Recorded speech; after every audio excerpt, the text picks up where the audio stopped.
What's going on, YouTube world? Welcome back to the channel. Thanks once again for tuning in.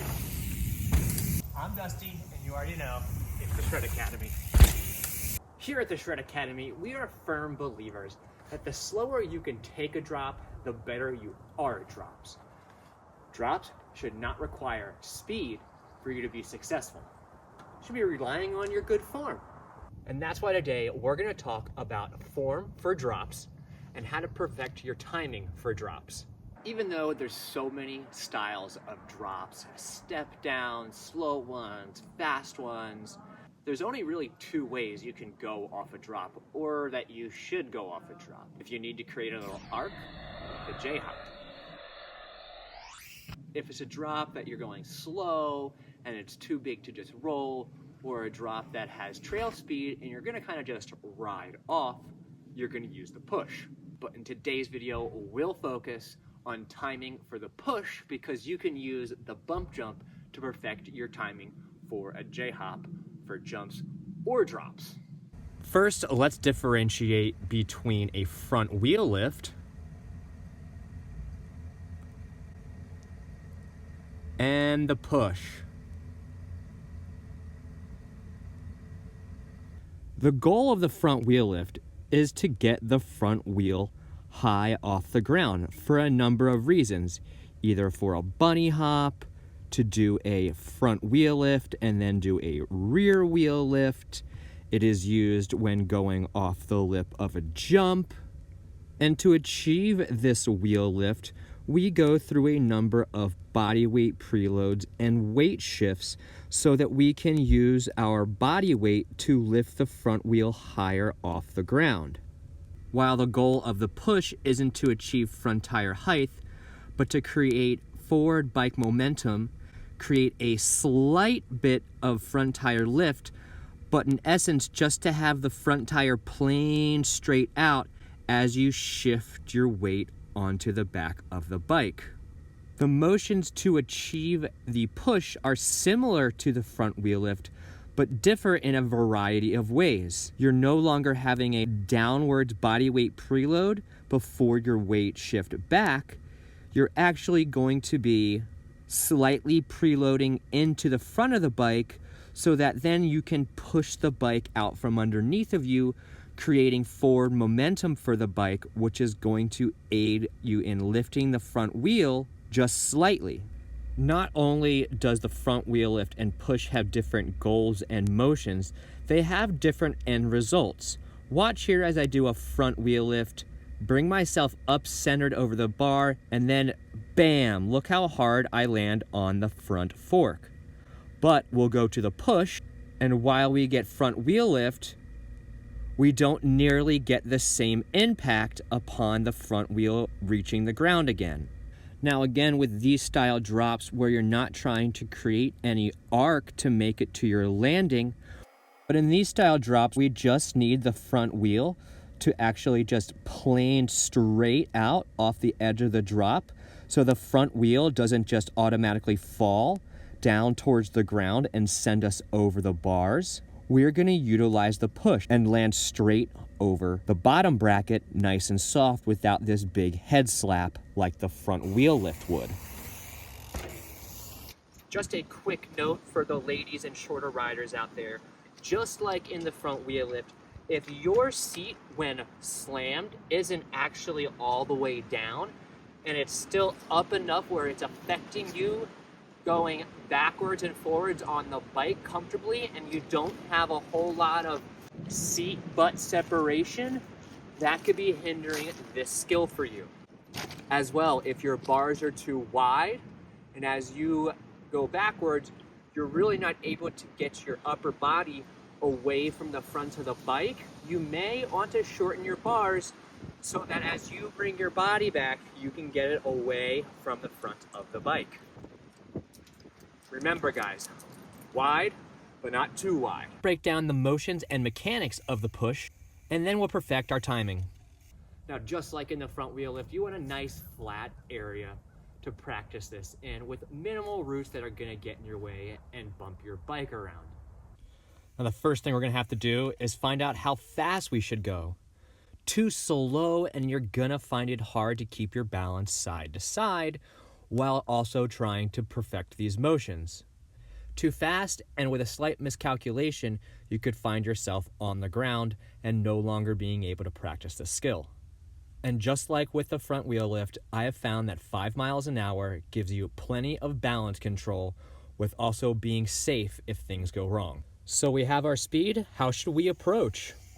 We do not want to approach super tall, separated from the bike. That's going to be no good. So this is a no-go. We also don't want to be hunched all the way down towards the bike. How are we going to produce any body bike motions if there is no space between my handlebar and my chest or my seat and my butt? We want to come in a nice relaxed attack position. Nice bend in the elbows, slight bend in the knees, plenty of space to create body bike motion. Now we have our speed, we have our good relaxed attack position approach, and we've got to start this whole dance. And we're going to do that with our body weight preload. But this body weight preload will differ from a front wheel lift because we're not going to have to create any downward weight preload. Actually, we want to preload slightly into the front of the bike. You can see as I come in the screen, I'm in my relaxed position, and then I slightly go forward to see how my knees come closer to the down tube. Let's back up so you guys can see this. A nice relaxed attack position as I come in, slightly preload into the front of the bike.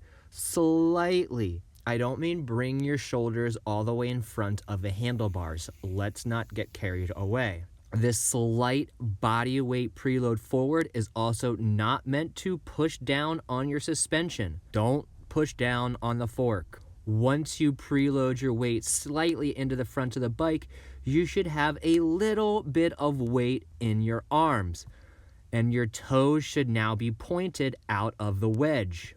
Slightly preloading into the front of the bike will also give us a slight view of the landing of our drop if the landing is blind as we approach the edge of the drop.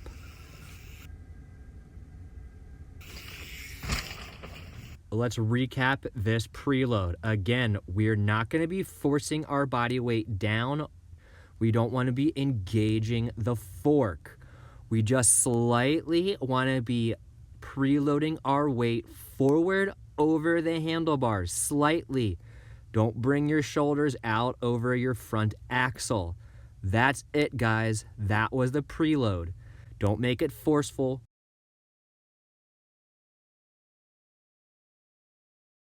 Nice and fluid. So we've got our preload into the front of the bike, and now it's time to make the real magic happen and push the bike forward to unweight and slightly lift that front wheel. I'm going to start pushing from my elbows so my arms straighten out. As I do this, I'm going to shift my hips straight back. Again, I say straight back. The last thing that you want to do is go forward and then go back and up. That's going to take your weight off the bike as you lift the front wheel, and that's going to give you no ability to use your body mass as a counterweight to keep the front wheel slightly lifted and planing out. Your front wheel will just go up and then fall back down if you're preloading forward and then going back and up. Again, we want to go forward and straight back. Now, as I'm pushing the bike forward and scooting my hips straight back, I also want to be starting to push the bike forward with my legs as they straighten. To do this, you'll have to articulate with your pedals and drop your heels as your weight shifts back. If you're trying to keep your weight on your toes as you shift back, again, you won't be able to properly use your upper body weight as a counterweight. As we push the bike through, the biggest thing here, guys, is not letting this chest fall towards the bars. We need it to be at this upper angle, so all we have to do is just hinge backwards at our hips to adjust to keep the front wheel slightly off of the ground. Again, if your chest falls towards the bars, you're only going to be able to pull up kind of with your arms into your chest, and again, no ability to create a counterweight. After you get the front wheel in the air, you want to keep your eyes and chest pointing energy down trail. And then as you're reaching the end of your ability to keep the wheel up in the air, you want to use your arms and pull yourself back to the attack position.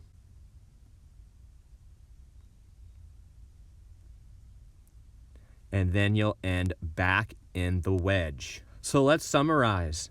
We're going to preload into the front of the bike slightly. Once we've preloaded, we are going to smoothly start to shift our weight back straight over the rear third of the bike, keeping our chest at a nice athletic angle, not straight up and not straight down. As we push the bike forward, starting at our elbows and our hips shift back, we're going to continue this push with our legs as they straighten. Our heels will drop and the front of the bike will lift. It is super important to keep this posture with your upper body and not let it fall towards the bar. As you roll forward, you'll feel it heavier and heavier, and that is when you'll start to pull yourself back to the center of your bike so you can put the front tire down and be back in your attack position. Honestly, guys, it's almost like a scoot. If you just want to get the motion down, this is what the scoot looks like. Notice the preload into the front of the bike and then pushing the bike forward to inch myself forward. I'm creating momentum with my bike. Just like jumps, there's a lot of timing that goes into drops. Sure, all this timing can be a little mitigated by just going off drops fast, but that's not how going off drops out on actual trails always work. You don't always have this maximum speed that you do at these practice areas. And that's where I get my theory, the slower you can take a drop, the better you are at drops.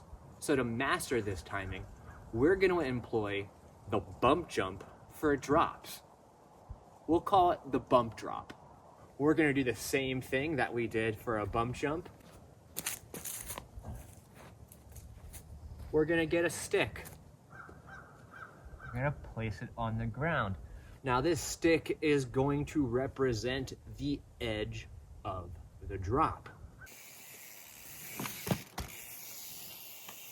It's a lot like the bump jump where we use a stick to work on our timing, but we use it to perfect our push timing. Now, if we imagine that this stick is the edge of the drop, our goal is to have the front wheel plane out over the edge until the rear wheel reaches the edge of the drop, in which time we should be able to start to angle the bike down towards the landing. So the stick is going to teach us our timing of our preload and then our push of the bike. So as we push the bike forward, we want to be pushing the bike through the edge of the drop and then shifting our weight back onto the rear third and weighting this tire as it rolls towards the edge of the drop, or in this case, our stick. Now, as your rear wheel reaches that stick, you want to start to pull yourself forward on the bike. So that stick acts as an indicator whether you're late or early. Now, as you're doing this at different speeds, the faster you're traveling, the less actual pushing you'll need to do, and the more you'll just be setting your body into those positions and creating a little push to get that front wheel to come up. If you're traveling slower, you might actually find yourself preloading forward, and then as you shift your weight back, you'll actually be shifting it slightly more down than straight, because you'll need to hold the front wheel up longer due to your slower speed. But at no time should we be going down, back, and up. That's going to make us get bucked forward as we leave the lip of the drop.